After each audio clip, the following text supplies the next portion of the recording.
This is what growth hacking is. Yeah. Like you have to figure out how to get things off the ground. You need to show your marketplace has enough listings for buyers to come because you're dealing with supply, with chicken and egg problem. And so, we're like, is that kosher? Should we even be doing this? Growth hacking. It turned out like this is what Reddit did. Yeah. This is what Airbnb did.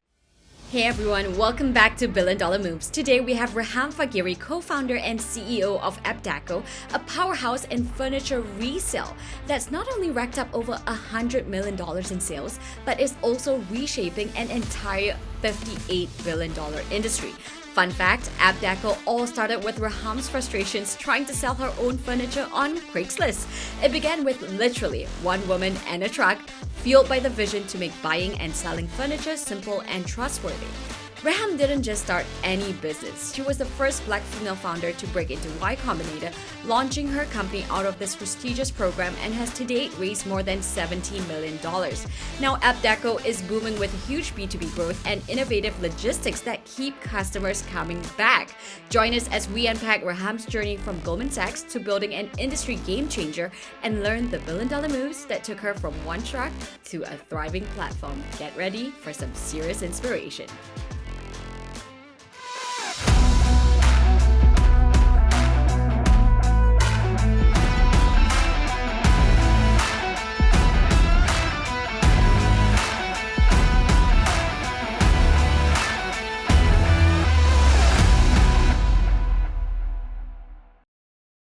The panel yesterday was amazing. I know. Yeah. I was just saying, part of what we did, just to give context, of course, it was our Women, Wealth and Legacy Day with my firm Beyond the Billion, which is all about fueling women-led innovation. And we had 4 amazing women. Miss Skittles, also known as Mary Seeds. We had Lauren Leonard. We had Maya French, Drink Happy Pop, and of course yourself. So a lot of great women that were doing things and innovating in all spaces from marketplaces, as you are, right, to mass incarceration. So talk about the impact that you all are building. But today's story is focused on you. So I want to start with a rapid fire just to get us warmed up. Let's do it. I'm ready. $1 billion questions. Let's do it. First question. Money or power? Power. Fame or fortune? Fortune. What is something someone has said in your childhood that still sticks with you today? You can do anything you want to do. What is still your biggest fear or insecurity? Failure. What does failure mean to you? Whatever I set out to do, I want to get it done. Whatever that is. So if from a childhood, I wanted to get straight A's, and if I don't, I get disappointed. From even now building a business, I want to make sure I'm successful. So talking about childhood, if I ask you to just reflect on your time growing up, what is the first flashback memory that comes to mind as a child? Being in my grandma's house in Sudan, playing with my cousins. That was a big part of my childhood. How would they describe you as a child? Little Reham. Oh, spunky. Spunky. I like that word. Yeah, spunky. Always very opinionated. What was the first aspiration from a job perspective? Like when you were a child, what did you want to be when you grew up? I wanted to start a nonprofit in Sudan to help. There's a lot of homeless problem in Sudan. So from a young age, I was like, there has to be a better way to do this. Like, how do we get kids involved? There's a lot of kids that were in the streets. And so I wanted to do something about it. Yeah. What do you think is your biggest asset today? My resilience. Your biggest liability today? My biggest liability. It's a good question. I think resilience can also be a liability, right? Because you're like, I'm not going to give up. I'm going to keep going, even when maybe sometimes it doesn't make sense. But I think it's both. Yeah. Yeah. Well, that's a good segue into a fuller conversation. You have been powering through with the work that you've been doing. Tell us about your story. Tell us about how this idea came about and why this idea this time. Yeah, so AptDeco is the leading furniture resale platform in the U.S. And I started it because I was trying to sell my furniture on sites like Craigslist and Facebook Marketplace, and just had really terrible experiences from just people not showing up when they were supposed to just the strangers in my apartment, and to a point where I felt really unsafe in my own apartment. I was single at the time, and I just thought there has to be a better way to do this. So Uber and Airbnb and all these companies had already taken off, and so people were really comfortable with the sharing economy and sleeping in random people's homes. Yeah. And, used furniture was the next frontier and nobody was doing it. And so I thought there has to, need to do something about it. And I'm the right person to do it. And here we are. But of course, the pathway wasn't direct, as life never is linear.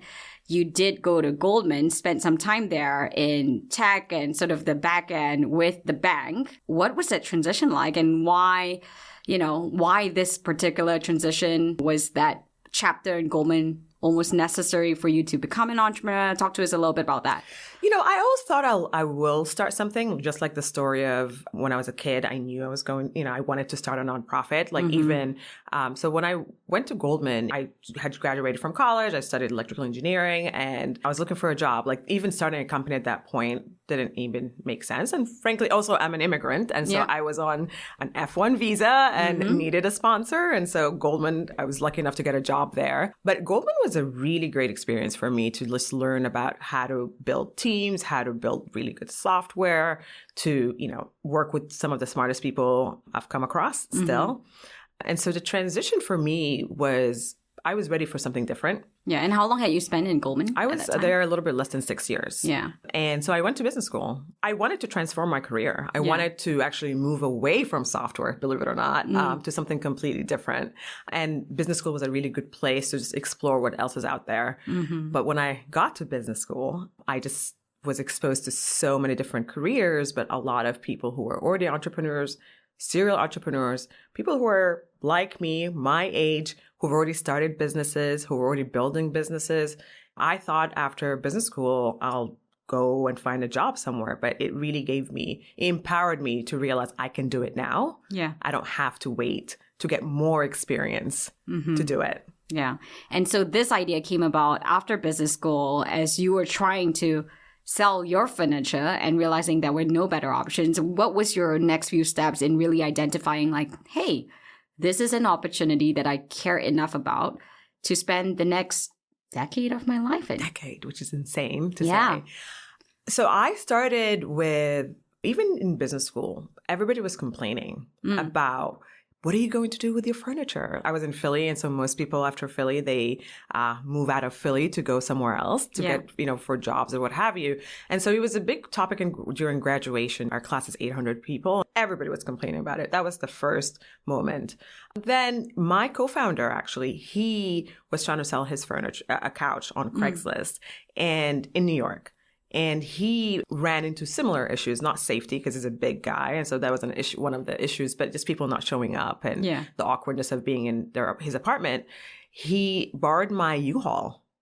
And one day only, he put in a Craigslist posting, free delivery. And that day, someone came, paid him in full, and his sofa was actually finally gone. And so that was the big aha moment for us to realize if you bring trusted community at payments online and at pickup and delivery, it would be a no-brainer. And so the next step for us was, okay, well, we have this thesis around how to build this business, but how do we validate? Then we looked into the market sizing. There was a lot of research around like how big the market is for used furniture, which at the time was around 6 billion. Wow. Now it's 58 billion. In 10 years? In 10 years. Wow. It's grown so much, which is incredible.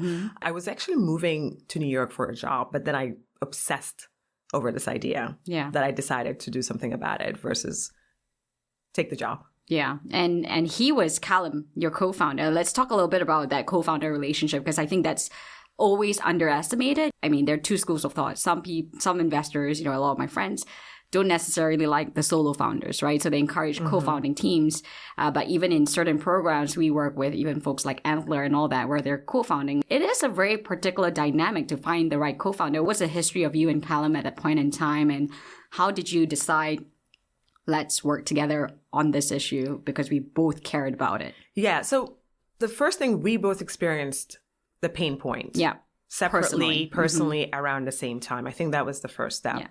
The second thing is we come from very different backgrounds professionally. So I'm an engineer. I run product. I build software. And he worked at L'Oreal for, at the time, I think it was already 10 years. He was leading big marketing and sales teams. So we have very distinct backgrounds professionally. And coming together is really kind of like it made sense. And we were friends.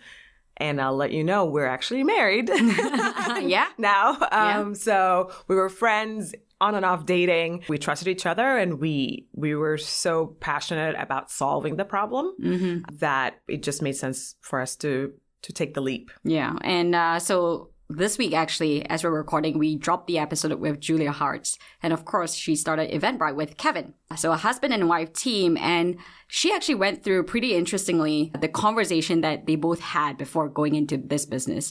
You know, even in terms of which scope you would cover. And one of the things she said intentionally that they did well was because they were so distinct personalities and both very alpha, they needed their own spaces. Was that a conversation that you and Kalam had? And maybe talk us through this, because I think, you know, it's important to go through the nitty-gritty, right? I have some founders now that are trying to perhaps like transition over with their next co-founder, and they never had that conversation. So how do you do that now? Like all these things that you don't think about years later, it starts popping up and it becomes a little bit more complex. Like, walk us through that a little bit. It definitely was trial and error. You know, where we are now is definitely not where we started. Just to preface it by that, I think because we come from distinct careers and our skill sets are very different, we quickly realized probably a year into it that we need to have decision power for different parts of the business. And we need to trust that the other person is going to be able to make the right decision. And even if we don't agree, if I don't agree with it, there's sometimes he's done marketing campaigns because he runs essentially his chief revenue officer who runs all the sales and marketing, anything that brings money into the company. It's Kalam's job. I'm the spender. I build the tech and I build the operations and run the operations. Just creating that distinct separation and then decision power was very important. And we, after a few contentious conversations early on about, no, I don't think we should do this. And we were like, this is not healthy. Like, let's actually separate. The second thing, because we're married, we weren't married at the time, then we were dating, just being in a relationship, and it created kind of a different dynamic. We had to figure out how to separate work from just being in a relationship. So that also took trial and error. So how do you do that? Well, I wish I could say, like, we still don't talk about work after a certain time, but we try to create that separation. There's no work after certain hours and, like scheduled time to actually talk about work. It's hard sometimes. Like, it depends on the time and the time frame we're talking about, but we try to separate it as much as we can. Yeah. So I mean, those were a few good points. Let's do a bit of a top 3 list. Like now, as you reflect, because I think this is tactical for scaling founders a lot that we have, right? So they've done the revenues, they're looking to scale. What are early conversations you feel co-founders should have, married or not, early on that people underestimate? What are your goals with starting this business is the first thing. Yeah. You can be building, I know we're in a podcast about building billion-dollar businesses, but not necessarily everyone's motivation is to build that. So first you have to agree that your motivation and goals are the same, because if they're not, that's, I think, where a lot of the friction happens from. 2, once you decide to start this business together, how long are you in it for? Like, are you in it for the long term? Some friends of mine who are like looking to build a business and sell it in a few years, like this is their motivation. You have to agree on the timing as well of like, how long can you do this for? And of course, time will, things may change over time, but at least kind of build the foundation there. 3, divide and have distinct roles, I would say, from the beginning, and trust your co-founders. Yeah. And trust if you're building with a co-founder, trust that, they're making the best decision. And sometimes I'll make a mistake, or, your co-founder will make a mistake. Just trust. So I would say these are the 3 things. Yeah. So talk to us a little bit about your journey here. Multi-billion industry that has only exploded since. Just bring us back to 10 years ago. It's kind of baffling to me that this problem still had not been solved. Why do you think that was? What was the inefficiency there? And then how did you then proceed to scale and get to the stage that you're at today? So the inefficiencies were, your alternatives are, if you're trying to sell something, is either it's the yard sales, it's the like Facebook groups, or actually like a few years in, like Facebook Marketplace or Craigslist. So which means you list it, you have to deal with the scams, you have to like physically take this piece of furniture once you try to buy it, you have to pay in cash. So it was just so much friction, and it just like doesn't make sense, especially for furniture when it's so bulky. So our whole premise was, let's help with delivery. Let's help with the payments. Let's build trust. So even when we first started and we built a pretty rudimentary marketplace or website, and we first got started, we went back and tried to get listings off of Craigslist and talk to customers that way. A lot of people were skeptical. Like we would get the reviews, our Yelp reviews, or, at the time would say like, I was skeptical at first, but then I used it and it was amazing. Wait, so walk me through this. How did you did you message people from Craigslist? Yes. I love it. So that was your acquisition strategy saying, hey guys, do you want to actually put this on here? We do the end-to-end. Yes. Love it. So I would email people. So we went through YC right What year after. was that? 2014. So 2014. 10 years. Okay, 10 years. So 2014... What stage were you when you entered YC? We had just started. Super early. Just started. We probably had started just a few months before. Mm-hmm. By the end of 2013, I'd launched an MVP and had some listings, some sales, which is what I used for the YC application, right? Which got us into YC in 2014. I would just email people message people on Craigslist. Oh, this is a great sofa. You should consider listing on AptDeco. 1 out of 10 people I emailed would actually take an action, which to me was surprising. That's not bad, actually. It's not bad, right? That's how we started. But then when we got into YC, the partners there, I will never forget this. So we were telling them this is our acquisition process. We would get listings that way. And then we would take those listings actually and list them back on Craigslist to get people, and we say with delivery. Yeah. And so this is how people will find us to buy these pieces. It was definitely our main acquisition strategy. And so we were telling them the story, some of the partners, they were like, well, what about the other 9 listings? If you're emailing 10 people and only 1 is converting, so you have a 10% conversion rate, what about the other 90%? They're like, well, you just should take these listings and put them on your website anyway, and then figure out what to do with it, which is this is what growth hacking is. You have to figure out how to get things off the ground. You need to show your marketplace has enough listings for buyers to come because you're dealing with supply, with chicken and egg problem. And so, we're like, is that kosher? Should we even be doing this? Growth hacking. It turned out this is what Reddit did. This is what Airbnb did. It's really part of marketplaces that are challenging because of that. But, you have to figure out how to just get that kind of flywheel effect going. And so that's what we did. And it was quite a journey. So walk us through a little bit. I mean, that is fascinating. And for not all founders have been through the YC program. I'd love for you to spend a little bit of time there. What was the experience? Did it live up to your expectation?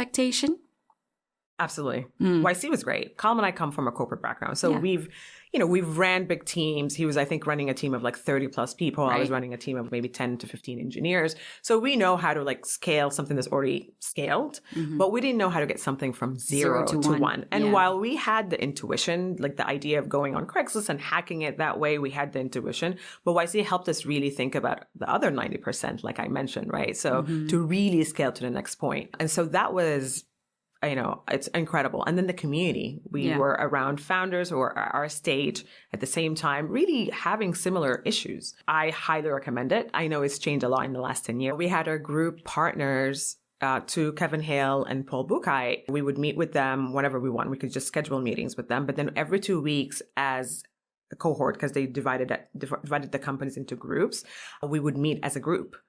For a few hours. Right. And we would just talk about our challenges and our wins, and really learned from our cohort of founders, which was really great. And then every Tuesday we would have group dinners, the entire batch. And this is where, there are speakers like the Airbnb guys or the Stripe guys, or all these speakers would come and just talk about their experience, behind closed doors, very raw and inspiring. And then you also get access to talk to them, which was incredible. It's been years since your YC journey. And of course, the growth hacking was something you talked about. But how then did your time in YC influence how you would build AptDeco moving forward? It was very instrumental. The idea of talking to customers, building something that people love. YC's mantra is build something that people want, right? And they drilled that into our brain and into our psyche. And that's how we've been building AptDeco. The reason why we're still here, the reason why we've outperformed, and we can talk about that also, outlived all our competitors who had raised way more money than us. It's because we've just been focused on building, hyper-focused and obsessed over the customer experience, delivering a product that people love, that they tell their friends about and their family about. So it was instrumental to everything that we've done since. So tell us a little bit about that journey and that J curve there. You've been building, we were talking my gosh, it's been a decade, but it sounded like from what you shared yesterday, it took a while really to get to that inflection point, to that tip of that J curve. Like, what did it take? What were the mistakes? So we had really incredible growth in the early years. And then so it was kind of like a, really high curve. Part of it is also just funding challenges. We can't buy customers, or you can't just like spend because the funding has been challenging. We've intentionally actually slowed down our growth to focus on like unit economics and profitability. Right. That was sort of the journey. So we started off as a peer-to-peer marketplace. We don't warehouse and focus on consumers only. So you and I who are trying to sell their furniture or buy furniture. That's what I was going to ask. Did you start with a particular persona in mind in New York specifically? And how did you expand that? Like, talk to us a little bit about that from a strategic point of view. How did you land and expand essentially? Yeah, so we focused on initially the age group between 25 and 40 years old who were going through a transitional period. And actually this all came from just learning from our customers. When we were growth hacking on Craigslist, and we actually ended up meeting a lot of people by going to their apartments because we had to. So you and Kalam physically. I think the part that I didn't share is once we've listed these pieces of furniture on the platform and somebody bought them, but they didn't know. These people who own the pieces of furniture, they didn't know we sold them on AptDeco. We had to figure out how to tell them. Like, hey. And so, we first started like, hey, I'm the CEO of AptDeco. By the way, unbeknownst to you, I like sold your piece of furniture. I mean, talk about it sounding like a scammer. Exactly. Right? So then we had to iterate and kept on iterating. I remember like we were actually in Palo Alto when I think we got our first sale where we were sitting outside in a bench, like sunny, beautiful day. And we got the sale and we're like, what are we going to do? How are we going to get this person, like, how are we actually going to get this physical piece of furniture? So we like flew back to New York. We started just going to people's homes. Like I would just email like, hey, is your piece of furniture still available? Yes. Great. I'll go and pay them in cash. Talk about an accounting nightmare because like, how do you track all this stuff? Pay them in cash up front and be like, hey, I'm going to have a delivery company pick it up. Do you mind? No, it's great. And by the way, there's this company called AptDeco that we work with. We didn't tell them that we are the founders. Yeah. Maybe you should consider selling your stuff there. And people loved it. Yeah. But what happened there is because we were talking to our unintentional customers. They became our customers. We saw what they were doing, why they're selling. We would ask them, why are you selling? And we learned that most of them are going through a transition, whether it's they've just moved in together as a couple or they're making room for a baby. A lot of it was, especially on the seller side, because like we were focused on certain type of products. They were making room for a baby or they're empty nesters. And so they're downsizing. So that was a big learning for us, where from there, we've refined our messaging and marketing and like how we targeted these consumers to build that growth scale. Yeah. So from going into people's homes, you then, I guess you had to, as a marketplace, I always say it's almost the most challenging business you can have. Just like Uber, it's so hard. Demand and supply and balancing it and then getting the economics to work because you need volume on both ends for this to work. So you are doing this like one by one manually, essentially going to people's homes, convincing them. How were you able to then get to a little bit more of scale, get the right... Did you have a vendor yourself, or did you buy that U-Haul yourself, or what did you do here? When we first launched, we were outsourcing all our logistics. We thought we would be an Uber for delivery. Like that was this concept that we so we didn't touch the furniture. We were like working with moving companies and signed some good contracts with like a pretty affordable delivery. But quickly, maybe like 9 months into it, what ended up happening was like the quality of service just wasn't there. Like the moving company's priority was not moving single pieces of furniture. So they would cancel. If they get a better job, they will just cancel on us. And so what was happening is our customers were getting angry. And so out of desperation one day, we rented a zip van and hired 2 guys from Craigslist. I always keep going back to Craigslist as like this. Did you thank the founders of Craigslist at the end? I feel like we need to give a proper hat tip there. I mean, listen. What they've created is something that's actually like, people are still using it. So something that's actually very useful, which is incredible, right? Hired 2 guys from Craigslist. That day, we just did the deliveries ourselves. And again, like we don't come from logistics backgrounds, but we had 3 people call us. 3 customers saying this is the best delivery experience they ever had. And we were already in operation for, let's say, 9 months or so. Yeah. And nobody had done that before. Nobody had called us out of we didn't ask them for feedback. They just gave us feedback. Wow. That was a big aha moment for us. And so, again, listening to our customers, building something that people love, we're like, whoa, we can do this better. Like without even training, without technology, without anything, we were able to deliver something that's so much better than what's out there. So that was the impetus for us to actually bring the logistics in-house.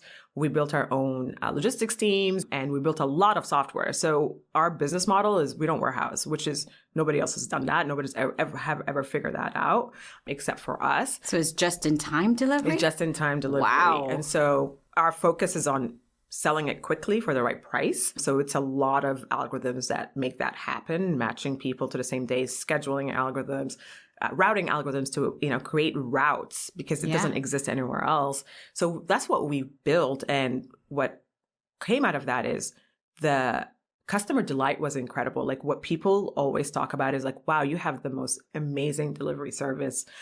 It is really a differentiator. By accident, we became a logistics company. Yeah. we weren't planning to become a logistics company, but we're a logistics company and a marketplace all in one. And a lot of people ask me, well, it's capital intensive, having your own drivers. But it's what works for us. Like It's not for every company, but this is how you can build a successful bulky goods marketplace. You need to be able to control the experience for the delivery of these items. To kind of talk about the traction and how we've evolved, I mentioned like we had like really explosive growth, then we focused on profitability, probably in like the 2017, 2018 timeframe. We started looking at our data very closely. And what we saw there that was eye-opening was certain brands were just so much more popular. Like, our marketplace were probably 15 brands were accounting for like 70% of our sales. And so we were like, well, we are supply constrained. We need way more of these products. And that's how actually the evolution of our business is today, because we now power resale for a lot of the large furniture brands. So we started talking to these brands, trying to convince them to work with us, to give us, to get access to their supply, returns, floor models, outlet inventory. And so now, fast forward 10 years, we are, the leading furniture resale platform, powering resale for everyone from individuals to brands. Love it. So 2014 to 2017, that was sort of iteration, trying to find what the sweet spot is, a lot of experimentation. What was the traction that you got? I know you weren't necessarily focused on profitability until 2017, but what were the numbers like you were seeing just to get a sense of the market here that you already achieved? I mean, we were growing between 2014 and 2017. We were growing 200, 300% year over year. Yeah, it was explosive growth. Yeah. It was definitely explosive growth. And then when, I'm kind of like hinting on it, but when the funding, because at that stage we should have been able to raise a Series A. Right.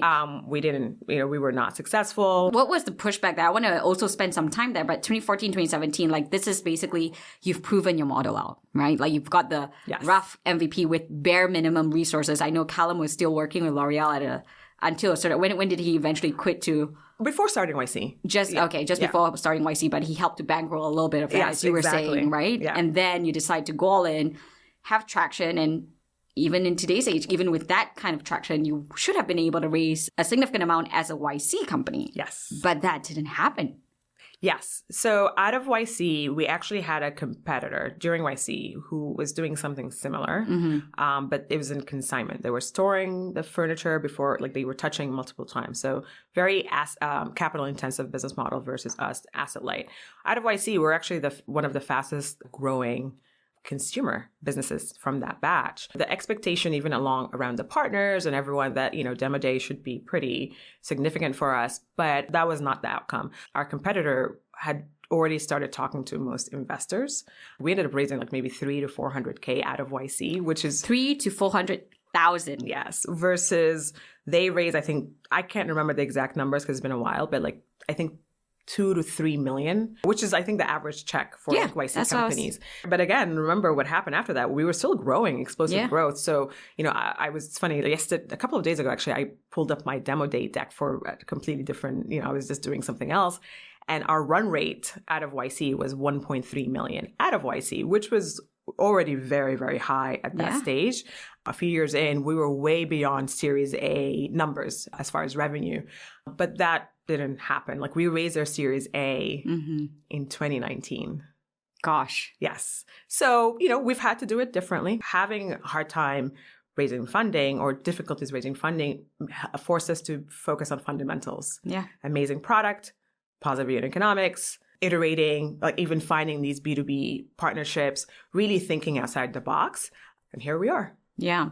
So talk to us a little bit about how those conversations happen with the brands. I mean, I think that was completely a smart move. I mean, seeing the data that you had, how then did you approach these brands to be convinced that this would be a value add for them because it wasn't necessarily an accepted norm, perhaps at that point in time? Yeah, it definitely wasn't. It was new. It was also an iteration. So we started advertising in the subway actually very early on. Like the New York subways? In New York subway. Love it. With barely, I remember we only raised 300 or 400,000. So talk about risk takers. This is one of those decisions where I was definitely against, but it was Kalam's territory. That's right. But I trust. Exactly. And so I was like, no, we cannot be spending that kind of money when we don't even have that much money. But Kalam was like, I believe in this. This is my background. Like, let's do it. And we saw incredible growth. Like the payback was immediate, like incredible inflection point as soon as we rolled out. And we've been doing subway advertising ever since.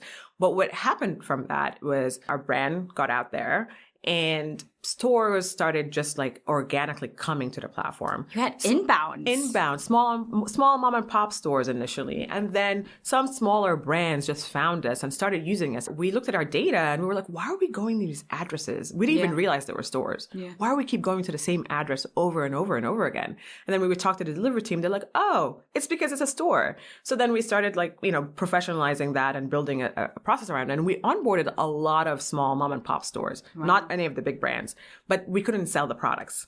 So that was the first iteration of our B2B, maybe in like 2016, 2017 timeframe. It came from inbound, but we didn't hone it into the data until 2018 timeframe where we realized, well, not all brands are created equal. Yeah. We got to focus on these brands that people want. And so, with those learnings, we then started knocking on the door on the large brands where we already had seen traction.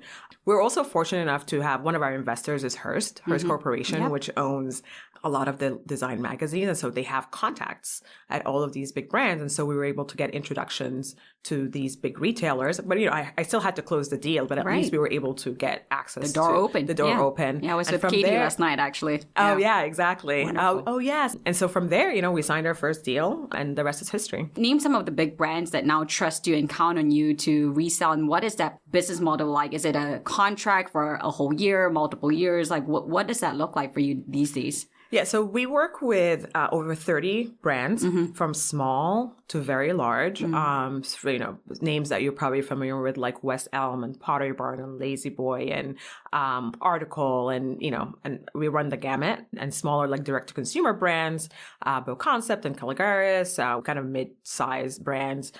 Before Mitchell Gold, Bob William closed, we also had, we worked with them as well. And we work with them in a lot of different ways. So for some brands, we are a secondary resale channel. So they're selling their outlet inventory, their returns, their floor models through us. Some brands were literally powering all of their outlets. Some brands, they're selling their stuff from their distribution centers directly on our platform. So it's a great way for them to improve their margins as far as returns.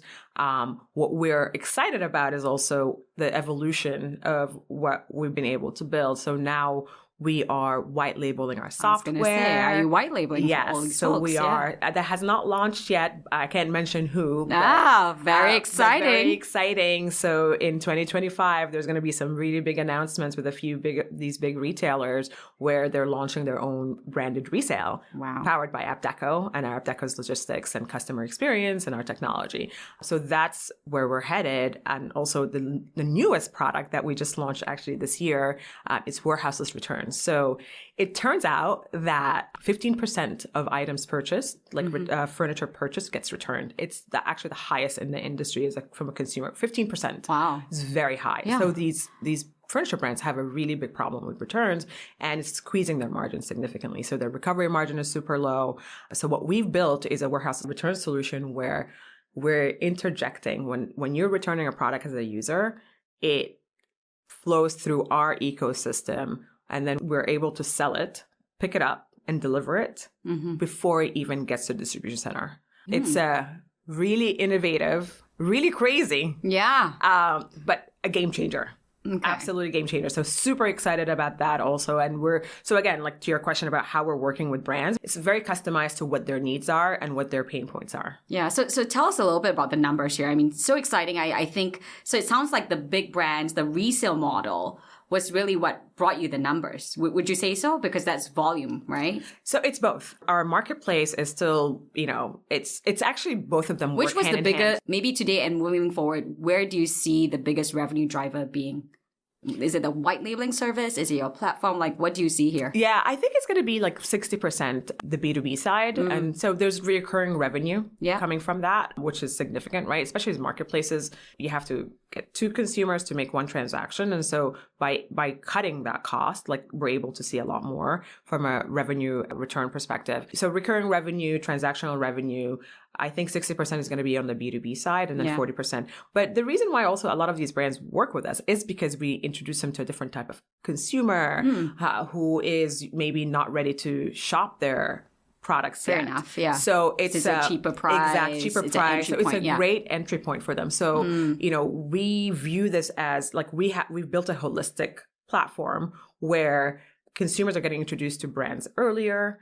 And brands are also, one from sustainability perspective, it's great for them because they're helping them divert products from landfills, but it's great loyalty, great introduction for new customer. So it's a win-win for everyone. Right. So you raised $19 million, of course, not all at one time. But what did that enable you to do? Everything that we've done to date, right? So from bringing the logistics in-house to actually we launched nationally also a year and a half ago, to being able to, hiring the right people, right? Like the capital is helping us hire the right people. So we've been able to get a lot incredible engineering team and, operations team in place. And this is how we've been able to customer experience all of it. Yeah. All of it. Like our team is So how big is the team right now? We're in the 55, I think, is right 55. Now. Yeah. And those are they engineers or what? It's actually a combination. Our biggest size is the operations side. Right. Yeah. So operations. Because now everything's in-house, exactly. Of course. Yeah. Right. So operations is a big part of that. So 55 people run nationally. Are you talking like how many states when we say nationally? So everywhere. In certain markets, we do the logistics ourselves. Right. In other markets, we're actually outsourcing it. But because we now have the scale, we're able to really control the experience, which is not something that we were able to do when we first started. Yeah. So it's sort of akin to what Amazon Prime has been able to build on like the logistics side, right? Like most of Amazon Prime's delivery is actually, none of them is their employees, but it's still good quality. When it's coming, they're using their technology. And so that's what we've been able to build on the national scale. We've been able to drop the cost significantly, but still ensure that you have the right experience. Yeah, it's funny that you mentioned Amazon because the whole time when you were talking about, in the end, I built a logistics business. Yeah. This is exactly what Jeff Bezos did, right? It is about point to point because the biggest bottleneck for him was USPS and FedEx. They don't work on public holidays, Sundays, whatever, right? Exactly. And you were beholden to that. So this is exactly... That's exactly where we are. Where you are. We are the largest now unpackaged goods carrier in the U.S. So we've built for bulky unpackaged goods. Yeah. We're doing it all ourselves through our own network, through our technology. And so what's the volume like? Like just tell us, give us the headlines to the extent you can. What the revenue numbers, what the transaction numbers. I'm sure you have all this down to a pad, but I think it was Bezos who was saying every 30 seconds there is some new order coming in or something like that. Do you have some numbers you can share with us? I mean, to date, we've sold over 100 million worth of product. We're seeing incredible growth on the B2B side. Like, we're talking about 200-300% year over year, especially on the B2B side. We're expecting to do, over 200 million in the next 3 years. Wow. Per year. Amazing. Yes. Per year. Amazing. And of course, we should spend some time talking about this, but your funding journey, you insinuated it was not easy for you. And part of that is that you and Kalam are different. What needs to change here? Like what's tactical? As someone with such strong fundamentals, how have you struggled with fundraising? It's a very interesting place to be, a first of many things, when I wasn't planning to be, and that was not my intention, right? So from being the first of two, so there was 2 Black females in my batch, so me and my friend Louise, who I'm going to plug her. She has an incredible business, and her story is also incredible. So we were the first Black females women to go through YC in 2014. And so like even just the funding journey from there, I think was revealing, right? So like us having, while our numbers were amazing, our story were amazing, but it was a challenge to raise, where our competitors who ended up shutting down raised so much more than us immediately. From being the first 10 to have raised over $1 million, first Black females to raise over $1 million. Yeah. And this was, I think, announced in 2016 or 2017. Yeah. This is the reality, right? Why is that the reality? What was the pushback to you? Was it very clear it was racism? Or they just didn't believe you could do it? Which is racism? I don't think it was racism. But ultimately, the way funding works is it's pattern matching, right? So someone who looks a certain way, who comes from certain schools, which I do, right? I come from the Goldman schools. check. Yeah. Business school check. Yes. So it's not the schooling, but I think it's just pattern matching, right? And I think there also wasn't this focus on diversity as far as like venture capital at that time. Yeah. So, when we went through, and I recently found out that I was one of the first to go through YC, which is, one, I'm proud of it, right? Yeah. And I'm proud that, things have gotten much better since then, but it explains a lot of the challenges that we've faced. So for us, like the pushback wasn't, I remember meetings where people will say, and I kid you not, this seems too good to be true. Our numbers are too good to be true. We were delivering such incredible numbers. There's just like, and I remember like one VC said, we never see marketplaces that have positive unit economics. And when we did, but we are. Right. And we still do. And then they rejected us anyway.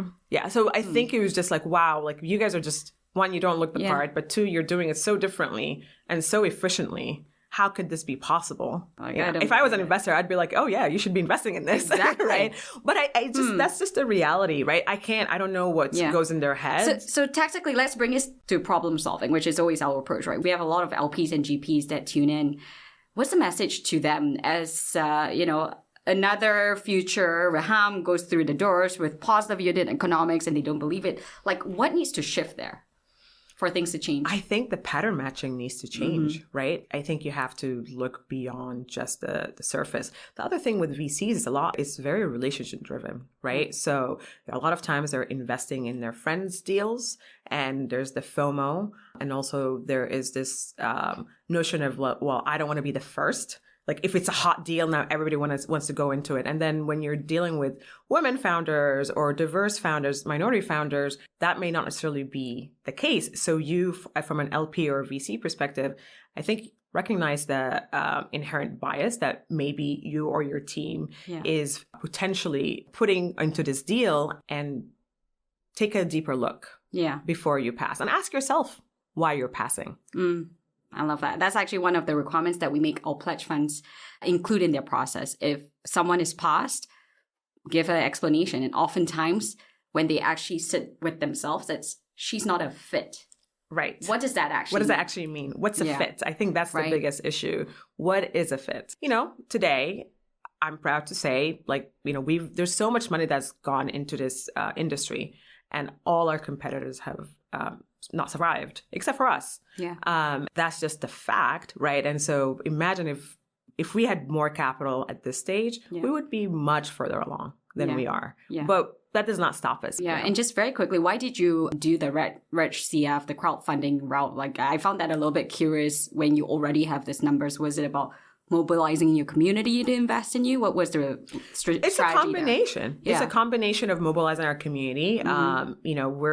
The reality of 10 years and 19 million, if you do the math, that means like 2 million per year. It's actually not a lot of money in the grand scheme of things to the volume that we're at. And so for us, like, we've always had to be resourceful and hustle. Yeah. We hustle. So it's a great way to mobilize our community. We've had incredible, our customers investing significant amount of their own capital. I'm talking about tens of thousands or hundreds of thousands per person, which is unbelievable. People who've used the site, who've used our platform, and we love it. We want to double down.